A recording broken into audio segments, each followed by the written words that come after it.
So it's going to be the heavy duty rolling walker from Soundfuse. Now in this video, I'm just do a quick guide in the assembly process, then show you what the finished product looks like. So the assembly is super easy. All you're doing is just matching numbers. So for the four legs, they're each numbered 1 through 4, and you just match 1 to 1, 2 to 2, and so on. And then you're just going to slide some bolts in with your fingers. You don't need any tools to do this, and all the instructions are very clear. So you're going to have this part done in about 3 to 4 minutes. Now we can move on to the handlebars, and they're going to be the exact same thing. You just slide them into place and you can put your bolt in there, and as you can see, they're going to have different holes, so that'll be the different heights that you can adjust it to. So this is probably the best point now to figure out what's going to be most comfortable for you to get this thing set up correctly. And after we get the handlebars in there, there's just one final step, and that's to put the backrest on. And this is honestly the easiest part. It just slides into place and you can do that with your hands. So all in all, I had this whole walker assembled in maybe 10 minutes, 15 minutes. I did it by myself. It was super easy to do, and I didn't need any tools.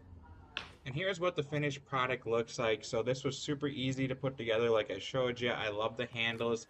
On here, you just squeeze the brakes to stop it, push it down to lock it into place when you want to sit down on it. But I think what makes this walker the best is just how big it is. So it is a bigger walker, so if you are looking for one that's bigger than normal, this is going to be it. It can hold up to 500 pounds, and it does add about 6 to 7 inches in width, so you can sit down comfortably on it. So super happy with this. I give it 2 thumbs up.